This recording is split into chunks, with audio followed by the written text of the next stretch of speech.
Hola, buenos días. Bienvenidos al proyecto EPG Patsala de Español.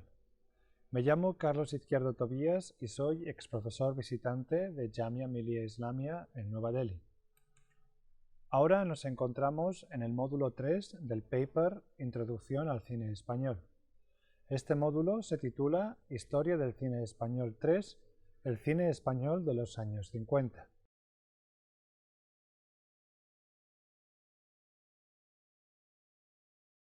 Se trata de un periodo histórico en el que el franquismo se ha estabilizado en su poder político, pero también es el momento en el que el régimen ha de hacer frente a movimientos de resistencia política y social, especialmente desde las asociaciones obreras y las instituciones educacionales. En este contexto veremos cómo, junto a un cine que continúa las tendencias de la década anterior, ideológicamente no difiere mucho de las creencias del régimen, surge un cine disidente que busca desarrollar una crítica de las condiciones sociopolíticas y económicas en las que se encontraba el país. La década de los 50 supone una estabilización del régimen franquista debido a diferentes factores. En 1952, el racionamiento que había marcado tanto la posguerra desaparece, mientras que la economía entra en un tímido periodo de recuperación. El aislamiento de la comunidad internacional que España había sufrido desde que en 1946 Naciones Unidas había retirado casi todos los embajadores de Madrid termina. En 1953 se firmaron acuerdos entre España y Estados Unidos por los que Norteamérica ofrecería ayuda económica a España a cambio de establecer bases militares en la península. En este clima de retorno del país al panorama internacional, el régimen franquista tuvo que enfrentarse además al resurgir de varias formas de oposición interna, como las protestas obreras de Barcelona, País Vasco y Asturias, y la contestación universitaria que llega a su cenit en 1956, cuando un miembro de Falange resulta herido gravemente.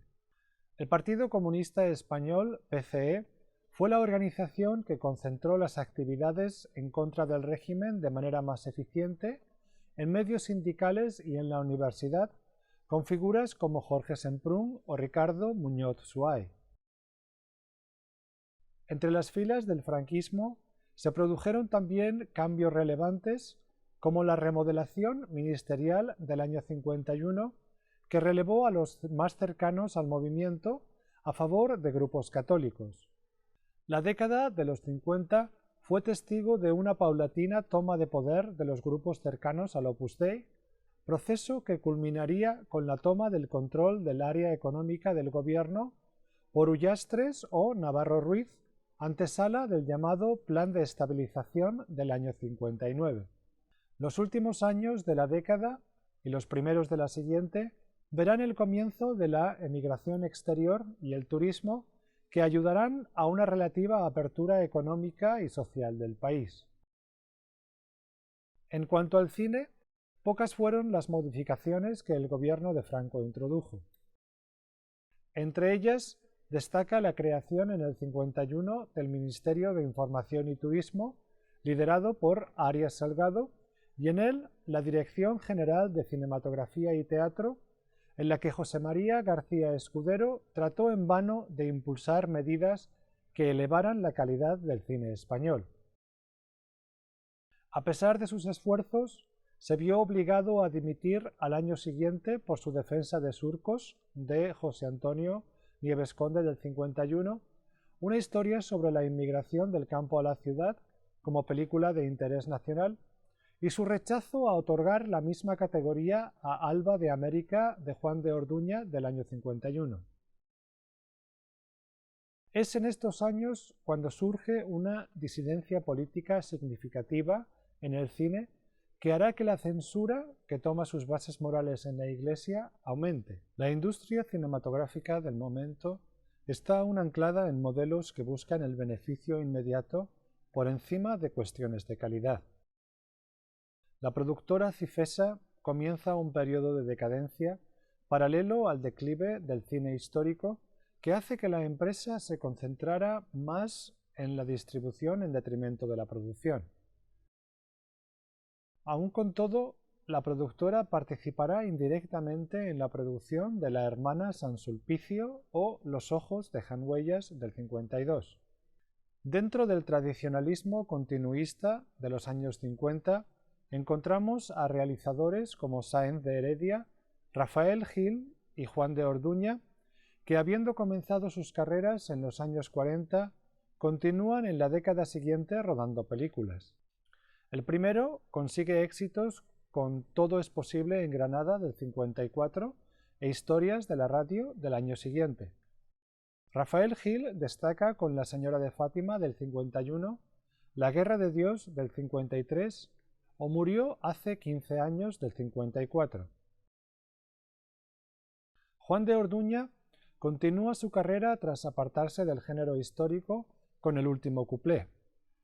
A estos se une Ladislao Bajda, que realiza Carne de Orca en el 53, Marcelino Pan y Vino en el 54, Tarde de toros en el 56 y Mi tío Jacinto en el mismo año.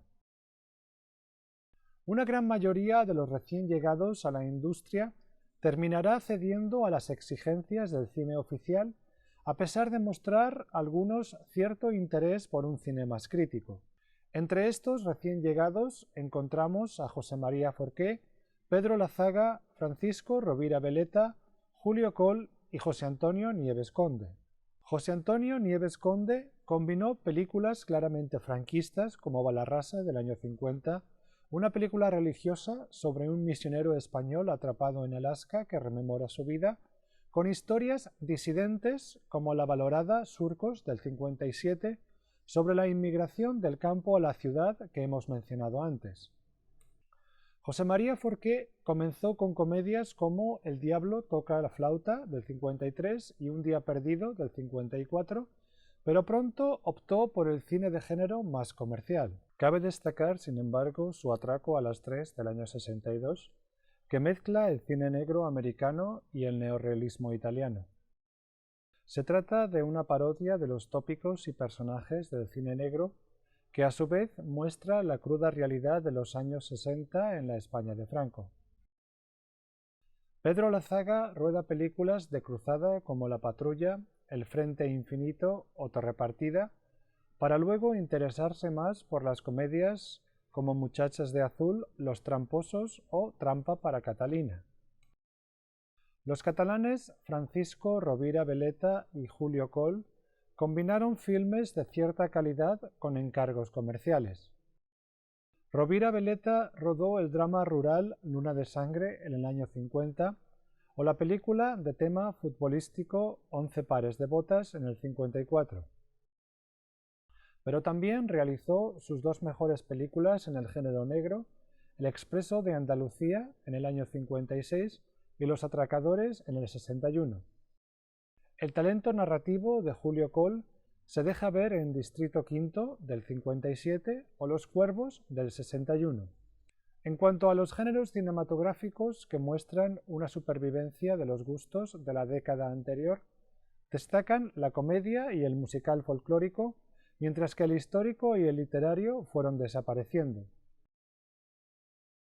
De estos últimos cabe recordar las historias sobre el siglo XIX y sus guerras carlistas de 10 fusiles esperan del 58 de Sáenz de Heredia y Sonatas del 59 de Bardem, una adaptación cinematográfica de la novela homónima de Valle Inclán con Francisco Rabal, María Félix, Aurora Bautista y Fernando Rey en el reparto. Como también vale la pena echar un vistazo a ¿Dónde vas, Alfonso XIII? De Luis César Amadori de 1958, sobre los amores entre el rey Alfonso XIII y María de las Mercedes. El musical folclórico no solo sobreviviría en la década de los 50, sino que además alcanzaría su plenitud a comienzos de la misma. Este tipo de cine fue transformándose en el ciclo del cuplé gracias al éxito de El último cuplé de Juan de Orduña del 57, protagonizado por Sara Montiel. La actriz promovió la producción de otros éxitos como La Violetera en el 58, Pecado de amor en el 61 y La Bella Lola en el 62. La comedia fue uno de los géneros que la disidencia eligió para la transmisión de su versión crítica de la realidad española del momento, pero también fue un género preferido del cine oficialista. La nueva comedia tendría sus referentes literarios en el sainete y la picaresca, pero comenzaría a mostrar influencias del cine posneorrealista, como podemos ver en De Madrid al cielo, del 52, Manolo guarda urbano, del 56, o la valorada Historias de la radio, del 56, de Sáenz de Heredia. Además de esta comedia urbana, se rodaron películas en el entorno rural que intentaron emular el éxito de Bienvenido Mr. Marshall, de José Luis García Berlanga, del 52, como las mencionadas El diablo toca la flauta o Todo es posible en Granada. La comedia de los 50 también comienza a estructurarse en torno a episodios que siguen a varios personajes, fenómeno del que Historias de la radio hace gala, además de muchas de las comedias llamadas profesionales, como Las chicas de la Cruz Roja, de Salvia, del año 58. En los 50 el drama rural va desapareciendo, con sus últimos ejemplos en Cañas y barro, de Orduña, del 55, o Orgullo, de Muroti, del 55, mientras que el drama urbano realista, ejemplificado en Surcos, se desarrolla brevemente y desaparece con las disidentes Calle Mayor, del 56, y La venganza, del 57, de Juan Antonio Bardem. Destaca también el subgénero bandolerístico, que combina el cine de aventuras y el western americano con títulos como Carne de Orca, de Bagda, del 53, o Amanecer en Puerta Oscura, de José María Forqué, del 57. El cine sobre fútbol y el espectáculo taurino es profusamente explorado en esta década. En el último grupo destacan Tarde de toros, de Ladislao Bagda, del 55, y Los clarines del miedo, de Antonio Román, del 58. El mundo de los toros también será parte de la obra de cineastas disidentes como Los golfos, de Carlos Saura, del 59, y A las 5 de la tarde, de Bardem, del año 60. Hay, sin embargo, un subgénero, si es que podríamos llamarlo así, que tuvo gran popularidad en los años 50.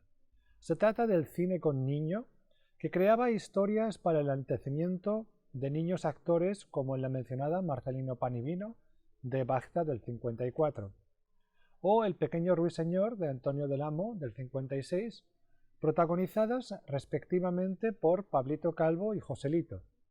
A estos niños prodigio le siguieron las niñas Marisol y Rocío Dúrcal, entre otras. El cine de adoctrinamiento político más directo se materializaría en películas bélicas y anticomunistas del tipo La patrulla, de Pedro Lazaga, que contaba las aventuras de la División Azul en Rusia, o La ciudad perdida, de Margarita Alexandre, que en forma de cine policíaco ataca la actividad comunista en el país. El cine religioso, que había surgido en los años 40, alcanza ahora máxima popularidad con películas como Balarrasa, del 50, de Nieves Conde, o La señora de Fátima, del 51, de Rafael Gil. De este último director es también El canto del gallo, del 55, que hace uso de la religión para contar una historia claramente anticomunista. Junto a las mencionadas producciones y realizadores que continúan los presupuestos ideológicos y morales del cine oficial, aparecen en los años 50 películas y cineastas en clara ruptura con los preceptos del régimen. Entre ellos destacamos las figuras de Juan Antonio Bardem, Ricardo Muñoz Suay, Eduardo Ducay y Luis García Berlanga. El Instituto de Investigaciones y Experiencias Cinematográficas y el cineclubismo universitario fueron el origen de la disidencia de estos cineastas. No hay duda de que las 2 semanas de cine italiano en 1951 y 1953 en Madrid, que acercaron el cine neorrealista italiano a estudiantes y aficionados ávidos de cine y ofreció un cine alternativo al oficial, fueron experiencias esenciales en la formación de una cultura cinematográfica antifranquista. Aunque a pesar de ciertas tendencias, el neorrealismo nunca cuajó como un estilo propio del cine español. Asimismo, cabe destacar la celebración de las famosas Conversaciones Cinematográficas de Salamanca de mayo de 1955, organizadas por el Cineclub del SEU de Salamanca, con Basilio Martín Patino a la cabeza. En aquellos encuentros, Juan Antonio Bardem definió el cine español como políticamente ineficaz, socialmente falso, intelectualmente ínfimo, estéticamente nulo e industrialmente raquítico. Los orígenes de la disidencia cinematográfica pueden situarse en dos películas producidas en 1951, Surcos de José Antonio Nieves y Esa pareja feliz de Berlanga y Bardem, esta última estrenada en el 53. La primera ofrece, a pesar de su defensa de la familia tradicional, una cruda imagen de la realidad cotidiana con su descripción de la explotación laboral, la prostitución, la delincuencia, etc.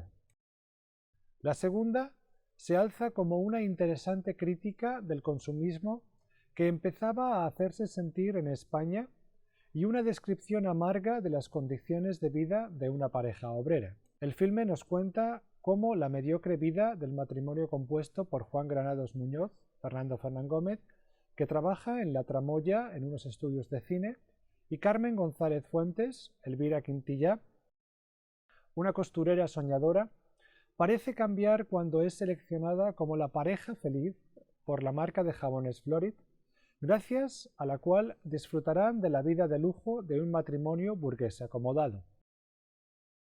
Con Bienvenido Mr. Marshall, del año 53, Luis García Berlanga realiza una de las obras maestras de la cinematografía española, narrando con humor las expectativas luego fallidas de un pueblo castellano que se disfraza de andaluz para atraer la atención de una comitiva norteamericana del Plan Marshall que supuestamente traerá dinero al pueblo. Y es precisamente la mezcla de humor y crítica social lo que destaca en el cine posterior de Berlanga, como vemos en Novio a la vista del 53, Calabuch del 56 y Los Jueves Milagro del 57. Los Jueves Milagro nos presenta un pueblo donde el alcalde, el maestro, el médico, el terrateniente y el propietario de un balneario deciden inventar un falso milagro para revitalizar la visita de turistas. El guión original era una fuerte crítica contra la Iglesia. Desgraciadamente para el realizador, la productora Ariel Films pertenecía al Opus Dei y la película se tornó en un panfleto religioso. La sátira social de Berlanga se hará, sin embargo, más amarga en sus colaboraciones con el guionista Rafael Azcona, como en las películas Plácido de 1961 y El Verdugo de 1963. La primera iba a titularse Siente a un pobre en su mesa, parodiando la hipocresía burguesa de una campaña franquista que pretendía promover la caridad cristiana con este lema.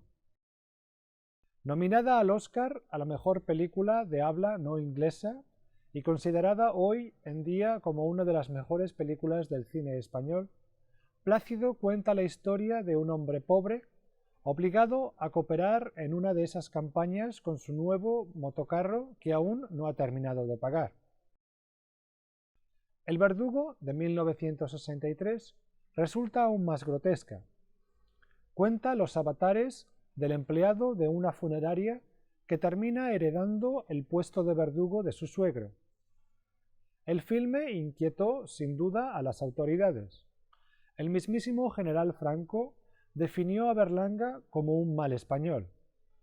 El filme obtuvo, sin embargo, el premio de la crítica internacional en el Festival de Venecia. Juan Antonio Bardem posee planteamientos estéticos muy diferentes. Sus películas ahondan en el drama de costumbres y de ideas. Sus dos obras cumbre son Muerte de un ciclista, de 1955, y Calle Mayor de 1956, que reflejan la desilusión en la sociedad española de aquellos años. Con estos filmes, Bardem se convirtió en un abanderado de la disidencia artística. En 1956, durante el rodaje de la segunda película, fue arrestado por la Brigada Político-Social como consecuencia de unos incidentes en la Universidad de Madrid el 9 de febrero de 1956, en los que se hirió gravemente a un militante falangista. Gracias a la presencia internacional y el apoyo de actores como Betsy Blair, que no filmaría un solo plano sin la presencia del cineasta, Bardem fue puesto en libertad. Muerte de un ciclista de 1955 trata sobre la relación secreta entre el profesor universitario Juan Fernández Soler, interpretado por Alberto Closas, y María José, interpretada por Lucía Bosé, casada esta con el empresario Miguel de Castro, interpretado por Otello Toso. Un mal día, María José y Juan atropellan a un ciclista, pero temerosos de que su relación se descubra, salen huyendo sin ayudar a la víctima. A medida que la culpa crece en Juan y el miedo a perder su acomodada vida crece en María, los amantes se van distanciando hasta que un día María terminará por atropellar a Juan donde tuvo lugar el accidente con el ciclista. Considerado el primer filme del realismo social español, esta dura crítica de la hipocresía de la clase pudiente no gustó a la censura, que la calificó como gravemente peligrosa. Fuera de España, sin embargo, Muerte de un ciclista fue ampliamente reconocida y obtuvo el Premio de la Crítica Internacional en el Festival de Cannes de 1955.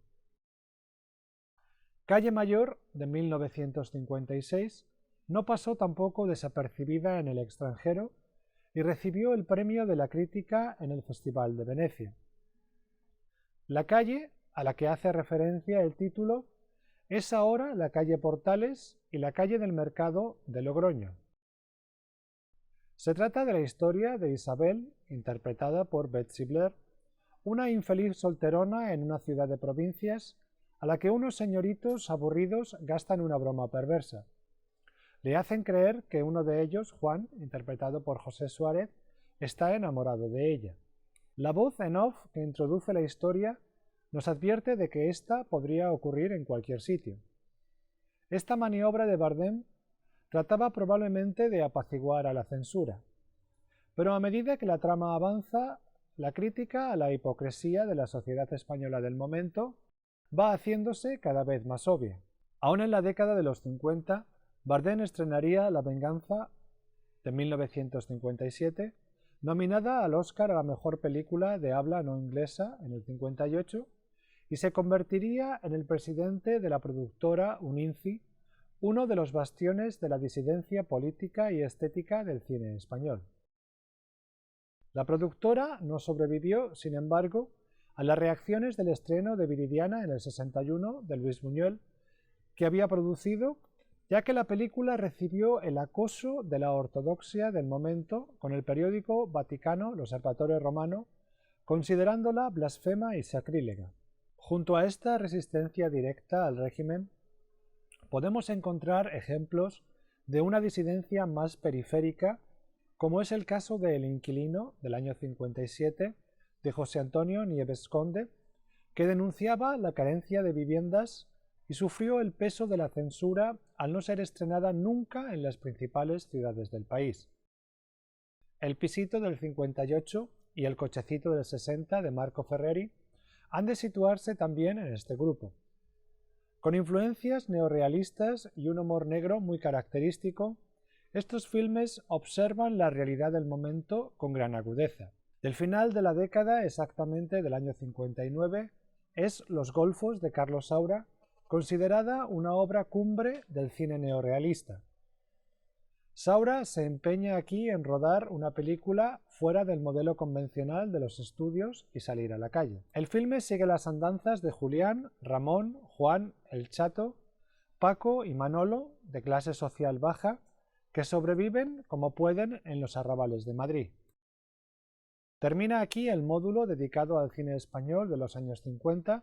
En el siguiente módulo hablaremos de los cambios socioeconómicos de la España de los 60 y del advenimiento del nuevo cine español, entre otros asuntos. Muchas gracias.